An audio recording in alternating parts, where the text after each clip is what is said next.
미국과 유럽 등 서방 국가들이 소수민족에 대한 인권 탄압을 이유로 중국에 대해 동시다발 제재 조치를 내렸습니다. 중국이 경제적, 군사적 강국으로 부상하는 가운데 국제사회는 중국의 소수민족 인권 탄압을 우려하고 있다. 소수민족인 티베트는 1951년 중국에 병합됐다.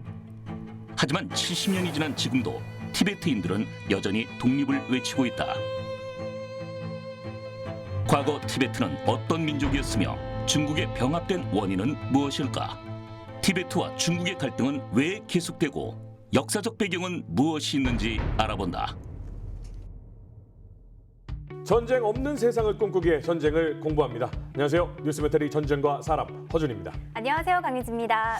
올해는 중국이 티베트를 병합한 지 70년이 되는 해입니다. 그런데 티베트는 중국이 강제 병합을 한 것이다 라고 하면서 분리 독립을 요구하고 있습니다. 네, 이 티베트는 왜 독립을 요구하고 있을까요? 또 중국과는 어떤 관계에 있는지 오늘 자세히 얘기 나눠보겠습니다. 먼저 심혁주 교수님, 태상호 기자님 모셔보겠습니다. 안녕하세요. 안녕하세요.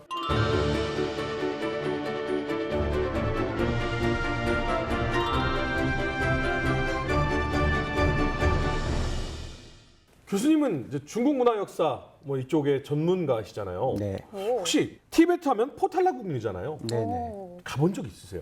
가봤죠. 오. 한 3-4번 정도 들어가 봤어요. 우와. 그 안에까지. 되게 높다고. 높아요. 거기 해발 한 3,650에 제 개인적으로는 하늘에 떠 있는 하나의 성 같아요. 그 외관에서 보면 빨간색, 흰색으로 나눠져 있는데 범성 같아요. 하나의 큰 배가 하늘에 떠 있는 것 같죠. 아, 진짜 올라가면 숨쉬기 좀 힘들어요? 힘들죠. 산소가 65%밖에 안 된대요. 그냥 가만히 있어도 힘들어요? 힘들죠. 운동하시는 선수들은 엄청 힘들다고 하더라고요. 힘들어요. 일반적으로 우리 가보면 대부분 그 밑에서 포탈라궁 이렇게 보고 사진 찍고 와 하다가 네. 이제 입장하시겠습니다 그러면 올라가잖아요. 네. 300m인데 거기 올라가면 다 헉헉거리고 그 고개를 들지 못해요. 그냥 밑에서만 찍고 갈 것 같아요. 그래도 대부분 이제 들어가 보죠. 그럼 예, 가봐야죠. 가봐야죠. 이 티베트는 중국 자치구로 중국과는 전혀 다른 곳으로 알고 있는데요. 이 중국과 티베트의 관계, 역사적 배경은 어떻게 되나요? 네, 중국과 티베트의 관계에서는 이 두 가지 시기가 매우 중요하게 여겨지고 있습니다. 첫 번째가 이제 고대 토번 왕국이라고 하는 그 토번 시절과 그 시절에 해당하는 당나라 시기 7세기 초에서 10세기 초 정도로 가늠이 되고요. 그 다음에 이제 13세 달라의 라마 시기와 청말 시기. 그러니까 이 시기는 다들 아시겠지만 청나라가 매우 혼란한 시기인데요. 왜 이 두 시기를 주목하냐면 토본 제국과의 전쟁에서 패했거든요. 그래서 중국 입장에서 보면 굉장히 자존심이 상했던 두 시기인데 반면 티베트 입장에서 보면 독립국으로서의 가장 가능성이 높았고 토본 시대에서는 중국 당나라하고 붙어서 전쟁에서 이겼죠. 그래서 이 두 시기를 주목하고 있습니다. 근데 토본과 당, 그럼 관계는 어땠습니까? 그렇죠. 우리 일반적으로 중국 역사에서 당나라 시대라고 하면요. 3,000년 역사를 볼 때 가장 강성했던 중국 왕조거든요. 네. 특히 당나라 시대 당태종, 당현종 시대는 최고의 전성기를 구가하던 왕조였어요. 그러니까 군사력도 세고 법치도 좋고 아무튼 국가 전력이 최고여서 당나라 시대는 세계의 중심이라고 불릴 정도로 유학생들이 많이 갔어요. 우리나라 신라의 고승들도 당나라로 갔잖아요. 근데 이때 당시에 670년에 당나라 군대, 서린기가 이끄는 당나라 군대하고 티베트, 그러니까 토번의 그 가르치님이 이끄는 부대하고 청해성에서 한번 붙었습니다. 이게 670년도에 있었던 일인데요. 네. 우리 역사적으로 그걸 다비천 전투라고 해요. 근데 이때 둘이 이 나라가 붙은 원인은 뭐냐면 중국 지도에서 보시면 그 청해성이 굉장히 중요합니다. 사천성과 청해성이 중국 서부인데 굉장히 지리적으로 요충지예요. 근데 청해성을 끼고 토본하고 당나라하고 붙은 건데 이유는 뭐냐면 그때 당시에 중국 당나라가 그 지정학적으로 굉장히 중요한 지역을 장악하고 있었어요. 그게 어디냐면 서역으로 가는 네. 그 길목, 호탄, 뭐 실크로드 길 있죠. 네. 그쪽 지역을 장악하고 있었는데 이걸 놓고 토본하고 당나라랑 붙었는데 토본이 완벽하게 이긴 거죠. 그래가지고 그때 당시에 토요콘이라고 그 당나라의 속국이었는데 토본이 거기를 장악하고 그 서역으로 나가는 길목까지 장악했던 그런 역사적 사실이 있습니다. 그래서 이렇게 아주 선명하게 티베트의 전신인 토본과 중국의 당나라가 붙어서 역사적인 기록물로 남겨져 있는데요. 이것으로서 우리는 뭘 가늠할 수 있냐면 이미 이때 당시에 티베트의 전신인 토본인 막강한 군사력과 대등한 어떤 정비 체제, 그 대등한 실력을 갖추고 있었다라고 유추되고 있고요. 634년에 또 당나라하고 토본하고 붙었는데 이때는 당나라의 당현종이에요. 그 유명한 당현종 네네. 하고 붙었는데 이때는 그 역시 같은 목적으로 붙었습니다. 청해성에 있는 청해호 주변과 네. 그 서역으로 가는 길목, 그 실크로드 길목에 있는 주요 몇 개 근거지를 놓고 붙었는데 이때도 이겼죠. 근데 이게 7세기인데 이때 당시 주목할 게 뭐냐면 이때 당시 토본의 왕이에요. 이게 송젠 간보라고는 왕인데 이 왕이 어느 정도로 훌륭하냐면 우리나라의 세종대왕에 비견되는 고대 이제 토본 수십 명의 왕들 중에서 최고로 치는데 이 당시에 이미 이 왕은 사신을 인도로 보내가지고 산스크리트어를 배워서 문자를 정비했고요. 티베트어를 만들고 그다음에 법률을 제정하고 군사력을 키웠어요. 그러니까 이제 우리가 일반적으로 생각하는 일반 평범한 왕은 아니고요. 역대 토본 왕조 중에서 가장 강력했던 왕 중에 한 명인데 이 사람이 내보낸 장수하고 당현종이 내보낸 장수하고 붙어서 또 이겼죠. 근데 여기서 그 돌로 맹서에 서약을 했어요. 그게 이제 화맹비라고 회명비라고 하는 건데 오늘날 당나라의 수도 장안 네. 그리고 이제 티베트 수도 라스아에 가면 네. 포탈라궁 앞에 커다란 돌이 있습니다. 아직도. 예, 아직도 있어요. 그걸 확인할 수 있는데 그게 이제 그 두 나라가 마지막으로 전쟁을 하고 협의 각서를 맺은 큰 돌이에요. 근데 그 돌에 뭐라고 쓰여 있냐면 우리가 그동안 피를 흘리면서 싸웠는데 이제부터는 평화롭게 전쟁을 중지하고 영토를 확정짓고 전쟁을 하지 말자라고 맹세하는 서약이 글귀로 남아 있어요. 그리고 그 의식을 할 때에는 이제 그 가축 양이나 야크, 염소, 말 등을 잡아서 피로써 맹세하는 거죠. 근데 마지막 문구가 굉장히 무겁게 써 있습니다. 만일 이렇게 합의를 했는데 누군가가 합의 조항을 무시하고 전쟁을 또 침범해 온다면 큰 재앙을 받으리라 라는 그 맹세 조약이 있는데 무려 이 당시에 8회에서 10회 정도의 이 회맹을 했던 결과가 있고요. 오늘날 티베트 라스에 가면 그걸 여실히 볼 수가 있습니다. 얘기를 들어보니까 이 정도면은 티베트 국민들한테는 본인들의 조상이 분명히 이 토본이라는 국가에서 전쟁도 하고 화친도 맺고 국가로서 인정을 받았다라고 자긍심을 가질 만한데 그럼 그 이후에는 정세가 어떻게 또 진행이 되나요? 예, 전통 시대 티베트와 중국의 관계를 규정하는 요소는 두 가지 정도로 볼 수 있습니다. 하나는 우리가 어떻게 보면 잘 아는 조공, 책봉 관계가 되는 거죠. 네. 뭐 동아시아의 일반적인 관계죠. 중국과 이 관계를 맺는 동아시아 나라들은 대부분 그런 방식을 따랐죠. 외교 형식이라고도 볼 수 있어요. 조공을 주면은 책봉을 받아서 인정을 받고 나라를 자치를 하고 이런 거라고 보실 수 있고 그 다음이 중요한데 그 다음은 사실은 티베트과 중국에서만 나타나는 관계 같아요. 네. 이 공시 관계라고 합니다. 공시 관계는 고승과 시주의 관계예요. 불교가 너무 발달되어 있어서 그런 거. 이 중국을 지배했던 원나라하고 명나라의 군주들은 이 티벳의 최고의 고승을 이 정신적인 지도자로 인정을 했대요. 그리고 몇몇 황제들은 사실은 티벳 이 불교에 굉장히 깊숙하게 빠졌던 것 같습니다.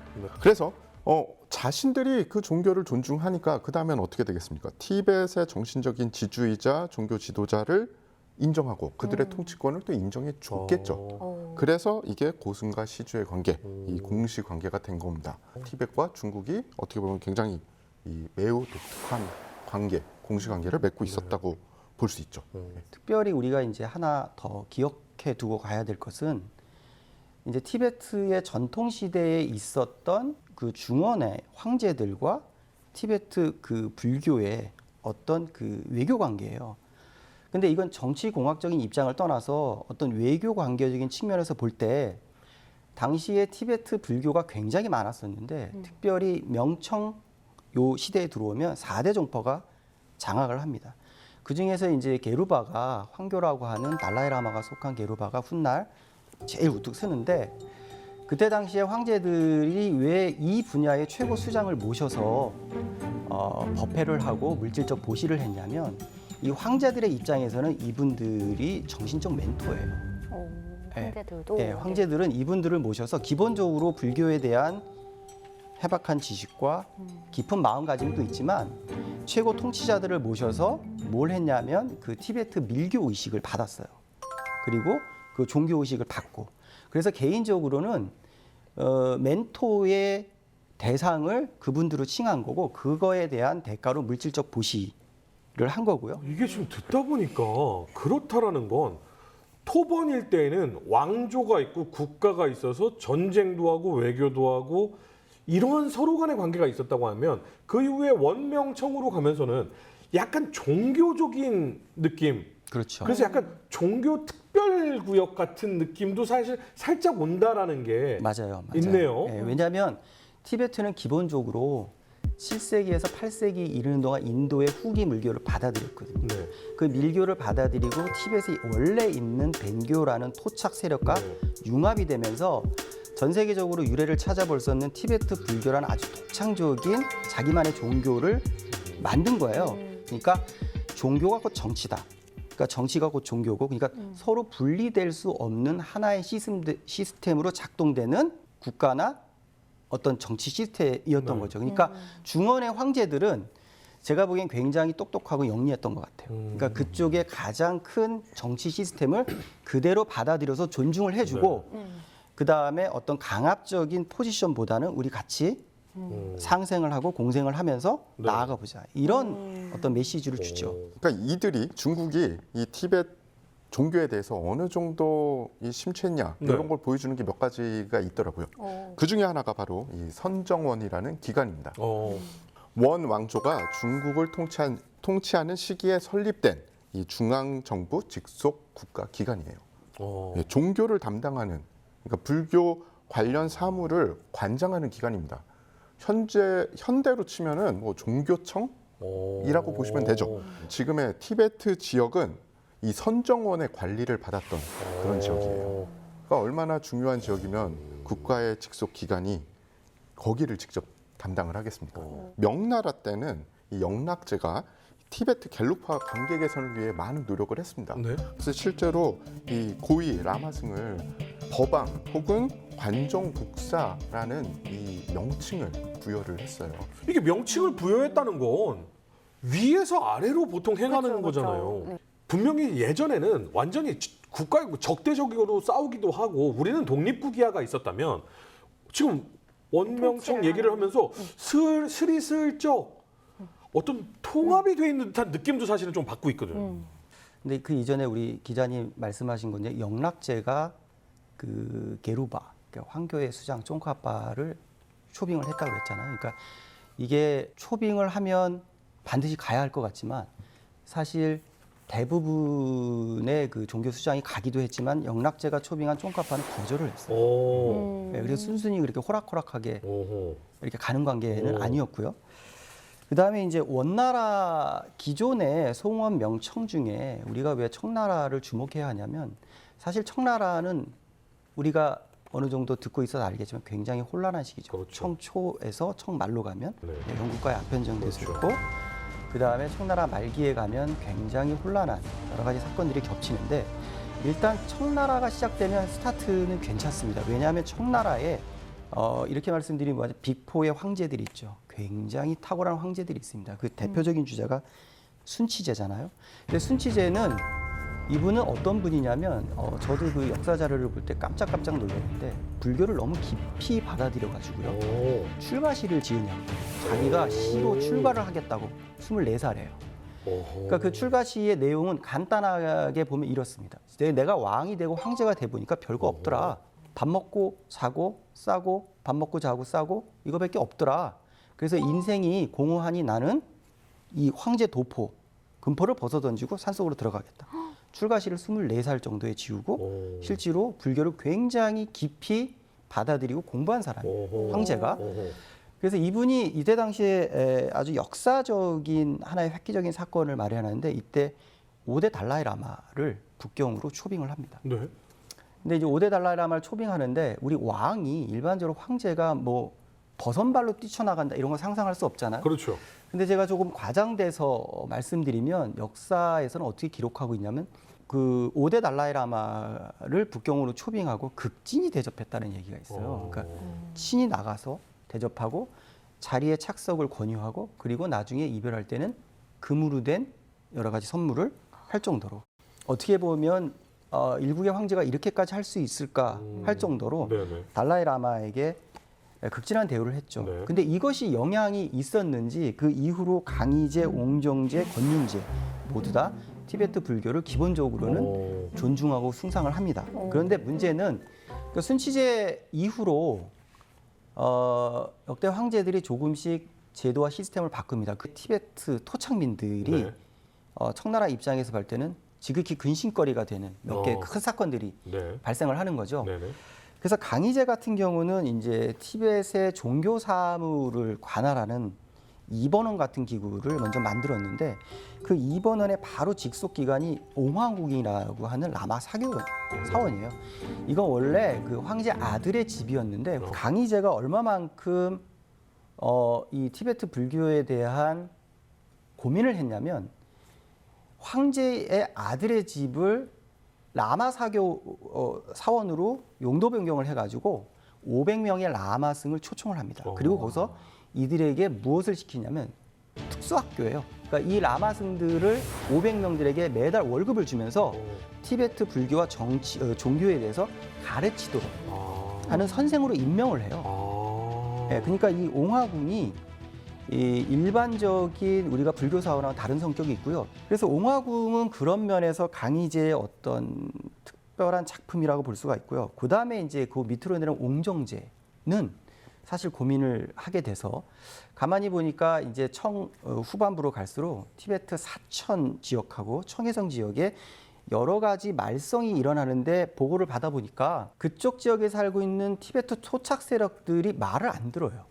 지방 수력이고 통치자인데 말을 안 듣습니다. 그래가지고 이제 그 옹정제가 주장 대신이라고 하는 관리를 파견을 해요.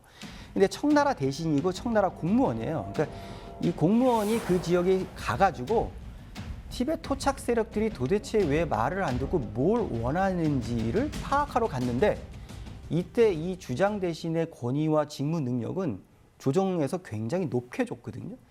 근데 높게 받아서 갔는데 실질적으로 현장에 가면 하나도 안 먹혀요. 왜냐하면 티베트인들이 말을 안 듣는 거죠. 중국 전역의 지도를 펼쳐놓고 보면 오늘 이제 청대에서 주목하게 될 사천성, 청해성, 운남, 감수. 그러니까 중국 전체 지도의 4분의 1이 티베트 사람들이 거주하는 지역이에요. 야, 이거 들을수록 이거 약간 좀 불안불안한데 그런 지역인데 지금 왕이 보낸 굉장히 높은 지위의 관리가 갔는데 말이 전혀 먹혀 들어가지 않는 상황이에요, 지금. 안 먹히죠. 이거 좀 걱정되네. 예. 그래서 이제 청나라 황제도 같은 걱정을 한 거예요.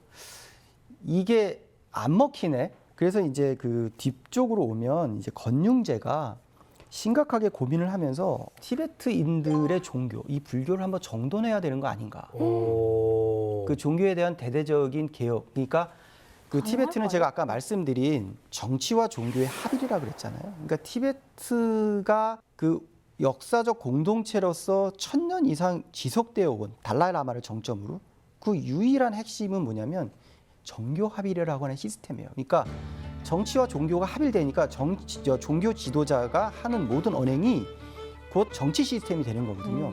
그래서 이제 이 건융제로 오면 이거 안 되겠다.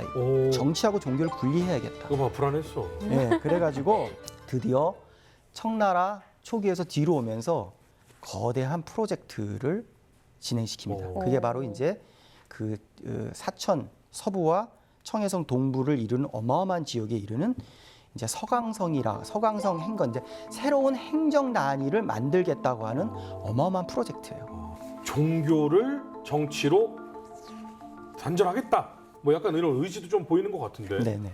그러면 이제 이러면서 한마디로 이제 예전에는 종교, 와, 위대한 종교 주자, 나는 내 마음 모두를 이 종교에 바칩니다라고 했던 느낌이 조금씩 정치적인 힘의 어떤 논리로 바뀌어가기 시작하는데 나중에는 중화민국이 되고 나서는 전쟁도 하죠. 예, 1900년도 들어와가지고 이제 전쟁이 벌어지게 되죠. 네. 이 감 지역을 장악하기 위해서 티베트 군과 중화민국 정부군이 이 벌인 전면전이라고 네. 볼 수가 있습니다. 이게 또 한 번에 끝나는 게 아니에요. 이쪽도 전투가 여러 차례 또 길게도 벌어집니다. 1차 감 전쟁은 1912년부터 1913년까지 벌어지게 되죠. 티베트군이 처음에는 파죽지세로 이기다가 청해와 운남 군대 공격을 받아서 이 참도 지역까지 다시 뺏기게 됩니다. 영국의 주재로 이 휴전에 합의를 하긴 해요. 근데 이 감 지역 장악을 위해서 벌린, 어떻게 보면 티베트 입장에서 보면 감 지역을 우리가 차지해야 돼 하면서 벌인 독립전쟁 비슷한 거예요. 네. 참 영국은 안 끼는 데가 없어요. 그 영국이 끼면 끝이 잘 안 좋은데. 맞습니다. 네. 그걸로 끝나냐 아닙니다. 이게 독립이 제대로 이루어지진 않았잖아요. 네. 근데 살짝 맛은 봤죠. 또 이제 2차 감 전쟁이 1917년부터 1918년까지 벌어집니다. 이때는 티베트 측이 큰 승리를 해요. 티베트군은 당시 영국 측에서 지원한 5,000자루의 근대식 소총을 휴대를 하고 있었어요. 소지를 하고 있었기 때문에 어떻게 보면은 좀 이 화력이 그 전 전쟁에 비해서는 월등히 올라갔죠. 네. 그리고 탄도 충분히 있었다고 해요. 심나 회의 이후 13대 달라이라마는 강력하게 개혁 정책을 추진하는데 그 중에 하나가 바로 티베트 군대의 근대화였습니다. 이게 잘 이루어졌으면 좋은데 이게 가다가 또 이렇게 잘 안 돼서 결국은 그렇게 뭐 좋은 끝은 못 보게 돼요. 그거는 계속 이제 앞으로 나올 이야기입니다. 네네. 결과적으로 참도와 대계라는 전략적 요충지를 확보하고 네. 이 금사장 서쪽을 장악을 하게 됩니다. 티베트가. 그래서 티베트는 이거 잘하면 이거 진짜 우리 독립을 할 수 있겠다라고 이 희망을 품게 되죠.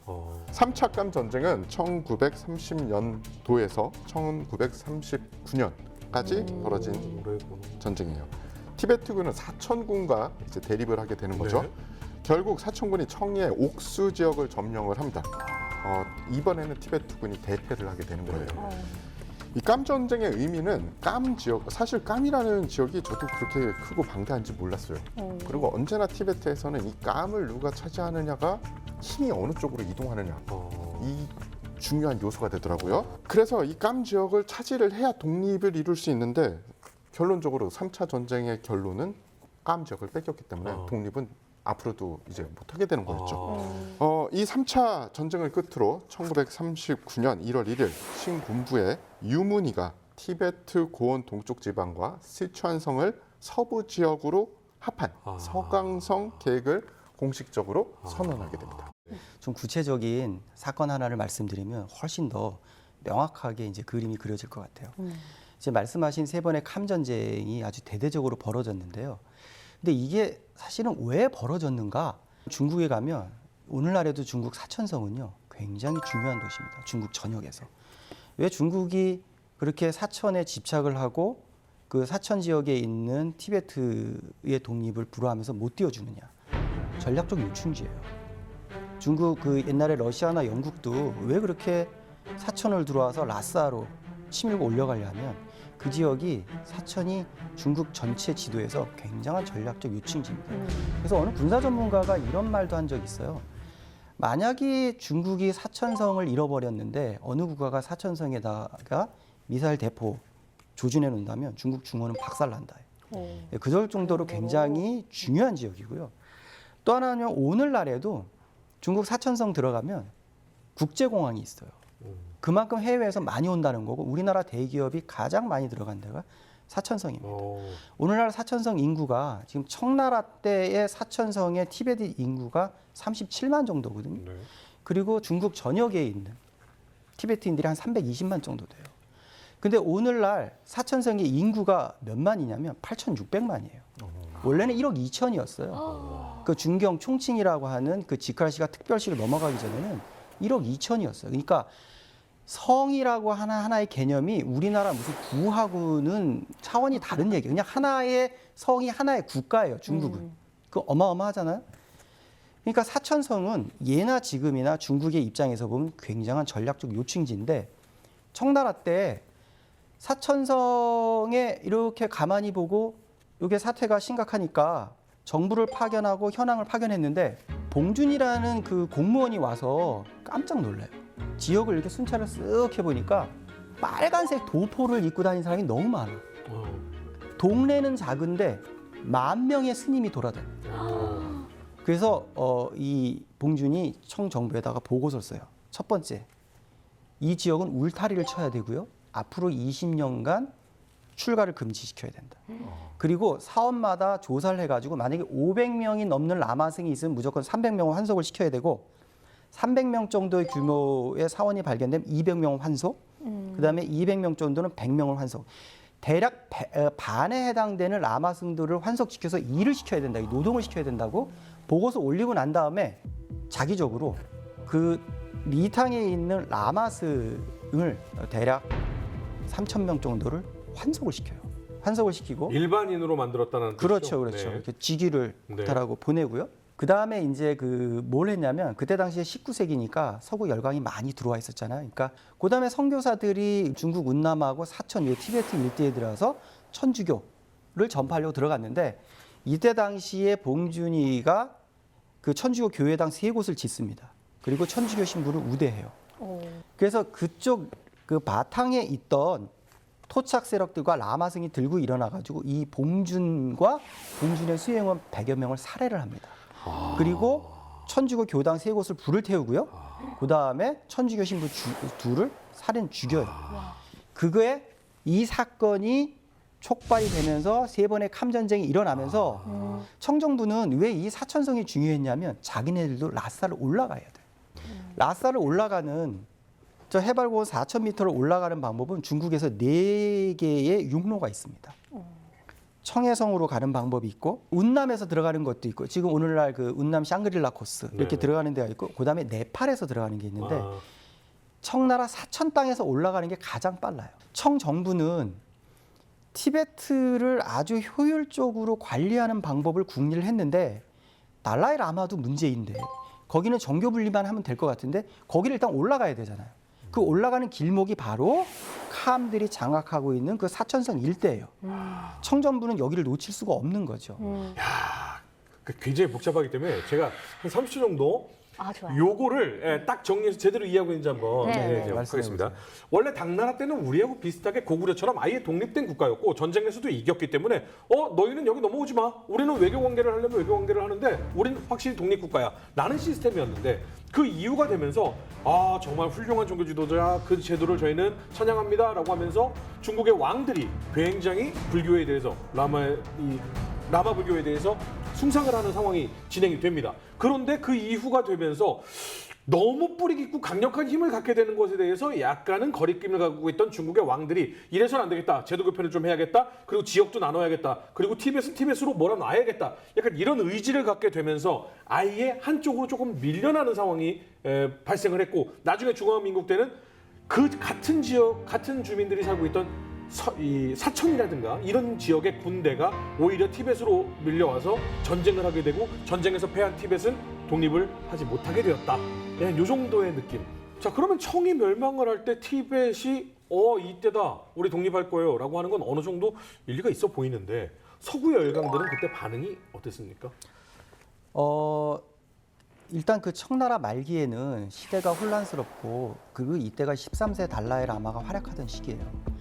그리고 이제 인도하고 그 청나라 군대하고 그 가운데에 13세 달라이 라마가 끼어가지고 13세 달라이 라마는 자기 생전에 독립에 대한 염원이 가장 강력했던 달라이 라마 중에 한 명인데 2번의 도망을 가죠. 부득이하게. 네. 여기 이제 1913년도에 그 인도에서 그 티베트 영국 그 중국이 이 혼란한 청말의 시대를 틈타서 신해혁명이 1911년도에 일어나고 13세 달라이 라마가 복귀하죠. 그리고 13세 달라이 라마가 이때 무슨 생각을 했냐면 이때가 절호의 찬스고 독립의 가능성 내지는 어떤 독립의 주체성을 확보해야 한다고 막 활약하던 시대였어요. 근데 이때 1913년도에 영국의 주재로 티베트와 중국, 영국이 인도 심라에서 3자 회담을 합니다. 근데 이때 영국이 뭐를 주재를 했냐면 중국과 티베트의 갈등 관계가 너무 심하니까 3자 회담을 해서 어떤 입장 표명을 하려고 중재를 했던 건데 이때 결국은 중국이 보이콧하죠. 청나라가 보이콧하는 이유는 뭐냐면 그 세부적인 내용을 그 추측해 보고 그 역사적 기록물을 보면 아마도 영국의 주재하에 티베트가 요 3자 회담을 통해서 독립국가임을 아마도 공동 성명을 발표할 것이었던 것 같아요. 그래서 중국이 그 내용문을 보고 보이콧하고 빠져나온 거죠. 그래서 이제 13대 달라이 라마가 이 시기에 활동을 많이 했지만 아주 유효한 효과는 거두지 못했던 것으로 밝혀지고 있고요. 그 이후에 1933년에 13세 달라이 라마는 58세에 이제 승하하시죠. 원적하시고요. 그다음에 1946년도에 이제 티베트에서는 그러니까 서구권의 세력을 받는 게 한계가 있고 그다음에 자체적으로 이제 중국 청정부와 중화민국이나 어떤 이 새로운 정부와는 타협의 여지가 보이지 않으니까 자체적인 대표단을 꾸려서 서구로 나갑니다. 티베트에도 엄연한 국기가 있습니다. 근데 생각해 보시면 알겠지만 그 이전까지 한 번도 보여주지 않았던 국기를 전체 아시아인들이 다 모여 있고 타국의 사람들이 다 모여 있는 데서 국기를 가져간다는 것은 대단한 적극적인 의지를 표명하는 거죠. 그리고 나서 2년 뒤에 티베트 상무대표단, 티베트 무역사찰단인데요. 근데 사실은 무역사찰단이라는 명칭을 했지만 이런 명칭을 가지고 미국이나 유럽을 티베트의 대표단들이 돌아다니면서 홍보를 한 거예요. 독립을 주장하는 그렇죠, 거죠. 그렇죠. 가능성 여진을 타진한 건데 이때도 자체적으로 여권을 만들었어요. 근데 미국이 받아줬다는 거예요. 아, 중국 여권이 아닌 티벳 여권을 만들어서 갖고 미국은 이거를 그래 티벳 여권 심사 통과. 중국이 만들어질 리가 없죠. 그러니까 이 시기에 중요한 것은 뭐냐면 설산사작이라고 하는 티베트 국기가 한번 드러났었다. 그리고 여권이라는 게 뭐냐면 국경과 국경을 통과하는 어떤 증서잖아요. 그게 이제 티베트에서 만들어졌건 미국에서 협조를 해서 만들어졌건 간에 어떤 증명서를 가지고 국경을 넘어갔다는 것은 이때 당시에 티베트가 갖고 있는 독립에 대한 열망 그리고 어떤 대외 관계에 대한 어떤 적극적 의지는 충분히 확인될 수가 있는 거죠. 티벳을 뺏기게 되면 사천 운남으로 이어지는 중국의 서부가 전체적으로 티벳 인구가 많기 때문에 굉장히 위태로워지니까 중국은 절대 안 돼. 근데 티벳은 이미 국기를 만들고 여권을 만들어서 서구 일강한테 인정을 받기 시작한 시점이네요. 그렇죠. 자체적으로 노력을 한 거예요. 그러니까 보니까 13세 달라이 라마가 그렇게 활약했음에도 불구하고 어떤 유효한 실적을 영향력을 얻은 게 없거든요. 그러니까 그 자체적으로 자구 노력을 해서 우리가 그러면 이렇게 안주하는 것이 아니고 대외로 나가자. 그리고 홍보를 하고 티베트라고 하는 이 지역이 중국 서남부 사천 지역을 비롯한 청해, 운남, 저 위에 고흥까지 광활하게 있으니까 알아달라고 하는 자기의 존재감을 발휘하기 위해서 활동을 하지 않았나 이렇게 생각이 됩니다. 그러면 그러다가 갈등이 터지게 되는 건가요? 그렇죠. 그러고 나서 1년 후에 1949년부터 그 중국 본토에서는 장개석이 이끄는 국민당 정부하고 공산당이 이끄는 모택종 마오쩌둥이 붙었는데 결국 공산당이 승리하고 장개석이 이끄는 국민당 정부는 대만으로 넘어갔잖아요. 네. 그러고 나서 모택동이가 1949년도에 중화인민공화국을 수립하고 나서 1950년대부터 뭘 했냐면 군사를 움직여요. 그러니까 보니까 저쪽에 광활한 지역이 있는데 저쪽으로 군대를 움직여서 동향을 파악해라. 그래서 역시 캄 지역. 말씀드렸지만 사천 지역은 굉장히 중요합니다. 그 길목에 가서 인민해방군을 진군시켜서 사태를 파악하게 한 다음에요. 그다음에 1950년대부터 본격적으로 10월 달에 장국화라고 하는 군인을 라싸 동쪽 100km에 주둔을 시킨 다음에요. 병력 4만을 주둔을 시키는데요. 이를 감지한 티베트에서 의용군을 모았어요. 근데 10,000명이 안 되는 대략 8,000명 정도만이 인구 자체가 적으니까. 준비할 수밖에 없었다. 그리고 나서 10월 19일 체제가 정비되고 군사훈련을 받은 인민해방군이 들어가서 막을 길이 없었겠죠. 네. 그래서 50년 10월 19일에 티베트 동부 참도를 공략했는데 함락이 됐죠. 이건 실질적으로 말해서 중국 사천 일대가 이제 무너졌다고 보는 거예요. 그래서 1951년도에 참도를 정두 오늘날의 그 사천성 그 성도를 창두로 개명을 하고 인민해방위원회를 설립해서 본격적인 라싸 진입을 위한 베이스 캠프를 거기다 차리는 거죠. 고대부터 티베트는 강력한 독립국가였다. 티베트는 주변국인 당, 원, 명, 청나라와 종교적으로 좋은 유대 관계를 이어갔다. 청나라 말기 건융제는 티베트를 영토로 편입해 통치한다. 신의 혁명으로 청나라 왕조가 무너지자 1913년 티베트는 국제사회에 독립국임을 밝힌다. 1950년 중국은 티베트를 침공하고 1951년 티베트는 중국의 평화해방협정에 서명하게 된다. 1951년 5월 23일 티베트는 중국에 귀속된다. 그러니까 한마디로 확실히 여기는 중국 땅이고 중국인들이 사는 곳이야 라고 못 박아 버린 상황이 되고 그다음에 이제 티벳으로 밀고 올라가는 준비를 한 건데 현대가 돼서도 티벳은 계속 독립을 원하고 있는 거잖아요. 티베트가 사실은 표면적으로는 중국에서 해방이 됐어요. 네. 해방이 됐는데 말이 해방이지 그렇게 뭐 실질적인 해방은 아니었던 거죠. 그러니까 불만은 계속 네. 이 폭증을 할 수밖에 없었습니다. 사회주의식 개혁 대신에 자치를 약속을 받았고요. 네. 하지만 캄이나 암도 같은 아주 중요한 지점, 네네. 그러니까 전략적으로 중요한 지점에서는 폭력을 동반한 사회주의식 토지 개혁과 이 사원 탄압이 공공연하게 이 중국인들로 의해서 벌어지고 있었죠. 아니 그래 니네 해방됐어, 니네 그냥 자치야라고 이야기를 했으나 그건 그냥 외부적으로 한 얘기고 실질적으로는 야, 그럼 중국 땅 아니야. 그러면 우리 중국식으로 사회주의 해야 되고 뭐 이렇게 자꾸 종교가 많아. 우리 식대로 해야 되는 거 아니야? 공산 정권의 통치인 거군요. 근데 말로 해서 안 들으니까 이제 폭력이 수반되고 아하. 그러면서 서로 간의 갈등은 계속 고조될 수밖에 없었죠. 네. 더욱이 이 티베트 지역은 승려와 사원의 생활이 중심으로 심지어는 뭐 정치와 종교가 일체돼 있는 그런 곳 아닙니까? 네. 그러니 뭐 더 이상 참을 수가 없었죠. 야, 이거 안 되겠다. 앞제 왔어선 우리도 뭔가를 하자. 중국 입장에서 보면 반란 게릴라고, 티베트의 입장에서 보면 독립운동이죠. 독립운동 부대가 결성이 된 거죠. 네. 그리고 요 때에 또 이 냉전 시대였잖아요. 그러니까 공산주의가 팽창하는 걸 정말 싫어하는 나라가 또 한 곳이 있었죠. 바로 미국. 미국이죠. 예. 그래서 그러면은 이 깜파 게릴라들을 이용해서 이 공산주의, 특히 중국 쪽의 공산주의를 좀 어떻게 견제를 해볼 수 있지 않을까 해서 CIA가 이 무기와 군사 훈련을 지원했다는 이야기가 있는데요. 이 자료를 찾아보니까 뭐 단일 팀이 가서 하나의 공작을 한 것 같지는 않고 여러 공작이 이루어졌는데 그 중에 자료가 있고 증언이 있는 그런 공작은 이 무스탕 저항 조직이라고 있더라고요. 비슷하네요. 예, 저는 처음에 무스탕이 뭔가 우리가 잘 아는 무스탕 이번에도 가죽 잠바. 뭐 이걸로 생각을 했는데 이 지명이더라고요. 어. 네팔 쪽의 지명이 무스탕이라서 그쪽에 이 활약을 하는 게릴라들을 지원하는 바로 프로젝트가 이 무스탕 저항 조직 이 공작이었습니다.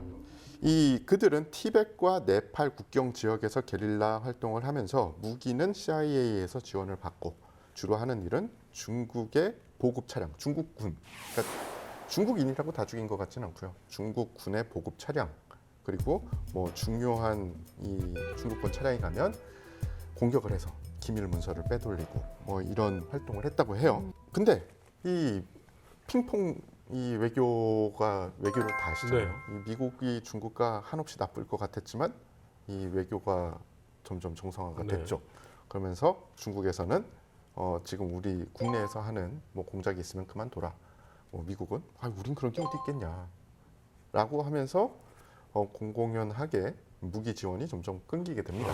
쓱 빠졌구나. 그렇죠. 네, 게다가 이 뭐 무기 지원은 없어졌어도 그리고 CIA 공작팀이 철수를 했어도 그 지역의 베이스를 두고 있는 그런 어떻게 보면 토착민들이니까 그래도 괜찮게 활동을 할 수 있었대요. 왜냐하면은 중국 쪽이 아니라 네팔 쪽에 있었어요. 근데 중국이 네팔 정부를 또 그 다음부터는 가만히 안 두기 시작을 했습니다. 그래서 1974년 결국 중국의 압박에 어쩔 수 없이 두 손을 든 네팔 정부가 군대를 보내서 이들을 해산을 시킵니다.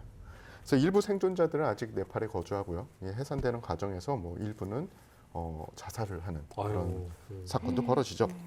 그런데 이게 이 CIA 공작이 중요한 게 아니고요. 이 중국에 대항하는 이 티베트인들의 자체에 대한 열망과 이 독립에 대한 열망이 급속도로 이제 티베트 전역으로 퍼져나가죠. 그래서 1959년 초에 수도 라사까지 들썩들썩거리게 되죠. 그해 3월 1일 중국은 티베트 종교 정치 수장인 이 14대 달라이 라마에게 중국 군사 본부에서 열리는 공연을 한번 보러 오라라는 제스처를 취해요.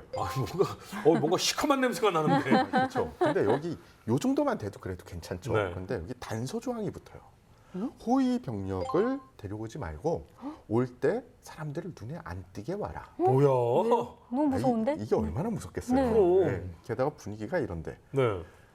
루머가 생성이 안 될 수 없는 모든 토대는 완성이 됐죠. 결국 이 달라이 라마를 제거하기 위해서 중국이 본격적으로 움직였다라는 루머가 쫙 퍼지게 됩니다. 당일인 10일에는 수천 명의 티베트 주민들이 달라이 라마가 머물고 있던 노블링카 궁에 도착을 해서 에워싸기를 시작을 합니다. 이 달라이 라마를 지키기 위한 이 군중들의 염원은 이 중국 지배에 대한 분노로 폭발한 거예요. 처음에는 우리 달라이 라마를 보호해야 돼 하고 모였는데 모여가지고 얘기하다 보니까 열받는 거죠. 야, 이거 우리가 모인 김에 이거 뭔가 해야 되는 거 아니냐?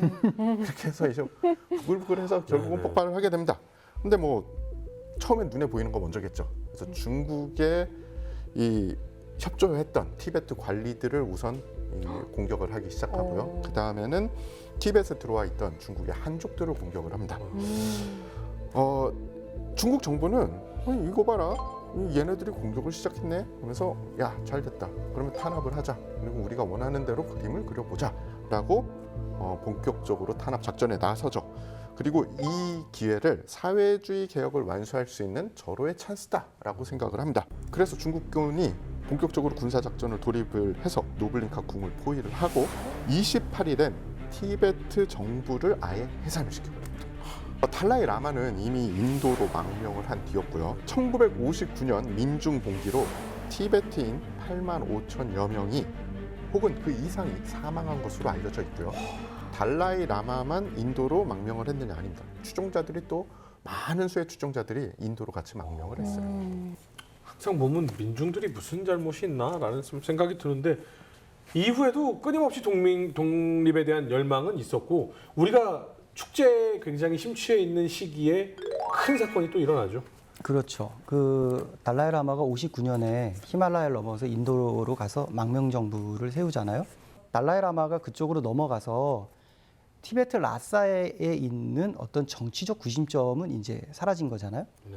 그러면서 달라이 라마가 59년에 넘어가면서부터 10년 주기로 티베트 라사에서는 무장봉기, 폭동이 일어납니다. 그러니까 이제 크고 작은 폭동이 일어나는데 대외적으로 공개가 되는 것도 있고 안 되는 게 있는데 그 중에 이제 드러난 것 중에 가장 큰 것이 이제 1988년도 3월에 있었던 대규모 저항이고요. 그 다음에 이제 1989년도는 더 컸죠. 이때 이제 천안문 사태가 터지면서 전 세계가 중국을 포커스를 맞추고 볼 때였는데 이때도 이제 30주년 기념 티벳 분들이 이제 시위를 재연했고요. 그게 우리가 흔히 가장 많이 알고 있는 그 사진이 그렇죠. 천안문 사태 때의 사진. 그렇죠. 이제 탱크 왔다 갔다 하고 사람 하나가 이제 이렇게 쫓아가는 풍경. 그 다음에 이제 이게 참 그 시기적으로 타이밍이 그런데 1989년에 달라이 라마가 노벨 평화상을 받아요. 네. 그러니까 노벨 평화상을 받으면서부터 전 세계가 달라이 라마에게 포커스를 맞추고 달라이 라마의 모든 언행이 대서특필되기 시작합니다. 아무튼 1989년도에 노벨 평화상을 받고 나서 이때 이후로 달라이 라마가 전 세계를 여행을 하시는데 그 돌아다니시는 그 명칭이 뭐냐면 종교 여행 내지는 종교 법회예요. 그러니까 정치적 성격은 전혀 안 띈다고 가는 건데 실질적으로 정치와 종교의 상징적 인물이 어느 나라를 가면 이미 그것은 정치 얘기를 하지 않아도 정치적 색채를 굉장히 띠는 거죠. 그래서 중국이 이걸 굉장히 불쾌하게 여기는 거고요. 이후에 달라이 라마가 뭐 유럽, 독일, 프랑스 안 간 데가 없고 아시아에서도 일본을 갔고 제가 대만에서 유학할 때 달라이 라마가 2번이나 오셨어요. 그래서 저 비 오는 날 법회할 때 제가 저 뒤에서 그걸 본 것도 있는데 여기서 중요한 포인트는 뭐냐면 티베트와 중국의 관계에서 이전에 전 근대 시기, 그러니까 중화인민공화국이 생기기 이전과 이후에, 그리고 달라이라마가 망명 전과 전후에 관계가 약간 달라집니다. 지금 최근에 계속해서 티벳의 인권 문제에 대해서 지금 많은 전 세계가 주목을 하고 있습니다. 얼마 전 G7에서 정상회의에서 중국의 티베트 인권 탄압에 관련된 이야기도 나왔고, 미국은 이쪽에서 나오고 있는 어떠한 물건도 판매하거나 사용해서는 안 된다라는 입장을 밝히고 있고, 스포츠 브랜드가 떠나기도 했죠. 그죠. 오늘날 티베트와 중국의 관계는 티베트가 중국의 일부로 강제로 편입되어서 주권을 완전히 상실한 그런 상태죠. 그렇기 때문에 말씀하신 것처럼 국제 인권 단체들이 중국 물건을 보이콧한다든지 여러 가지 보이콧 방법을 지금 실시를 하고 있고요. 최근에 이제 주목되고 있는 게 뭐냐면 이제 G7 내지는 이제 북경 올림픽 등등이 있잖아요. 근데 이제 미국의 입장이 굉장히 쏠리고 있어요. 그러니까 역시 미국이 가장 신경 쓰이는 전 세계에서 네. 나라는 중국이죠. 네. 그러니까 이제 패권 전쟁을 하고 있는데, 어찌됐든 양국의 패권 전쟁에서 지금 바이든 정권이 주력하고 있는 것은 뭐냐면 대만을 끌어들여서, 그리고 신강이나 티베트의 인권 문제를 건드려서 중국의 심기를 불편하게 하는 것. 그것은 오랫동안 구사해온 전략적인 방법이었는데, 지금 사람들의 눈이 쏠리는 건 뭐냐면 이제 북경 올림픽에 대한 보이콧이죠. 서구 세력, 미국을 유시로 한 서구 세력은 중국을 바라보며 이거 G2에 대한 견제로서 대만과 티벳을 가장 중점적으로 지금 앞으로 활용을 할 가능성이 상당히 높고, 티벳의 입장은 어떻습니까? 죽어도 안 된다, 우리는 무조건 독립이다 이겁니까? 아니죠. 그 역사적 시기를 볼 때는 티베트가 독립을 줄기차게 외쳤던 시기가 있는데요. 이 구호가 바뀌어요. 그러니까 독립이 1965년도에 서장자치구로 되고, 그 14대 달라이라마가 국제적 활동을 그렇게 했음에도 불구하고 독립은 요원한 거거든요. 네. 그리고 문제는 뭐냐면 지금 14대 달라이라마가 86세세요. 그러니까 활동의 여력이 얼마 남지 않은 상황에서 티벳 자체와 망명정부와 서구 세계가 추구하는 건 뭐냐면 독립보다는 이제 프리 티벳, 자유를 외치다가 최근에 2, 3년 새에 뭘로 바뀌었냐면 인권을 강조하는 거예요. 그러니까 중국이나 그 유럽의 국가들이 유엔에서도 줄기차게 그것을 붙잡고 늘어지는 거죠. 그러니까 이제는 독립하면 외국의 사람들이나 세력들이 독립을 지지한다라고 하기에는 조금 큰 문제인데, 인권을 탄압해서는 안 된다라고 하면 이건 굉장히 전 세계가 공감할 수 있는. 함께 움직일 수 있는 큰 힘이 공감할 수 되는 있는 거니까. 이렇게 바뀌고 있군요. 그 인권은 중요하다는 것을 계속 어필하고 있는 거죠. 네, 지금까지 중국과 티베트의 긴 역사에 대해서 얘기를 나눠봤는데요. 오늘 저희가 배워갈 정리한 말씀 부탁드립니다. 우리는 어떻게 좀 보면 좋을까요? 중국과 티베트가 왜 이렇게 협상이 지지부진하고 원하는 것을 얻지 못하는가, 평화적으로 도출되지 못하고 시위를 많이 하는가? 이유는 뭐냐면 서로 다른 역사 공동체인데 서로 다른 경험과 기억을 바탕으로 자기의 어떤 소신과 원하는 바를 추구하고 있기 때문에 도달하지 못하고 있는 거거든요. 그래서 하나의 팩트를 말씀드리자면, 중국 안에는 55개 소수민족이 있는데 제가 보기엔 이 55개 소수민족이 전부 다 독립적인 역사 공동체예요. 서로 다른 경험과 기억을 갖고 있거든요. 그래서 앞으로 중국도 이 서로 다른 55개의 역사 공동체를 어떻게 품고 어떻게 대화하느냐가 경제 대국 내지는 세계 강국으로 나가는 데 있어서 중요한 이유이기도 하고요. 한 말씀만 더 드리자면, 우리가 타인이나 타국의 역사를 되짚어보고 살펴보는 이유는 많은 이유가 있겠지만, 제가 보기에는요, 이것이 타인이나 타국의 문제가 아니고요, 결국은 나와 우리의 역사를 되짚어 볼 수 있는 하나의 계기가 된다는 거죠. 사실은 이 역사의 프로세스와 결과가 나에게 어떤 반성 의식과 책임 의식을 주는가가 굉장히 중요하거든요. 그래서 오늘 이 시간 동안 아주 오랜 역사적 관계를 디테일하게 면면하게 다 들어볼 수는 없지만, 우리가 이렇게 프로세스와 결과를 보면서 지금 이 하나의 팩트를 보면서 우리는 우리의 역사의식과 책임의식을 돌아볼 수 있는 하나의 계기가 되었으면 하는 바람입니다. 티벳은 제가 보기에는 이 뜨거운 감자 같아요. 손에 들고 있기도 힘들고 입에 넣기도 그렇고 또 다른 사람한테 줄 수도 없습니다. 대국이라고 하면 대국의 면모가 있어야겠죠. 그래서 대국이 만약에 대국적인 면모를 못 보여준다면 그건 대국이 아니라 땅만큼 소국이 되겠죠. 네, 어느 나라에서든 인권은 정말 소중하잖아요. 이 티베트에도 하루빨리 인권이 보장받는 날이 오면 좋겠습니다. 네, 2000년의 관계를 몇십 분 만에 소개를 드리느라 조금 많이 건너뛴 점들이 있었습니다만 최선을 다해서 좀 쉽게 접근하게 도와드리려고 했는데 도움이 되셨습니까? 다음 시간에는 더욱더 흥미로운 주제를 가지고 돌아오도록 하겠습니다. 여러분 감사합니다.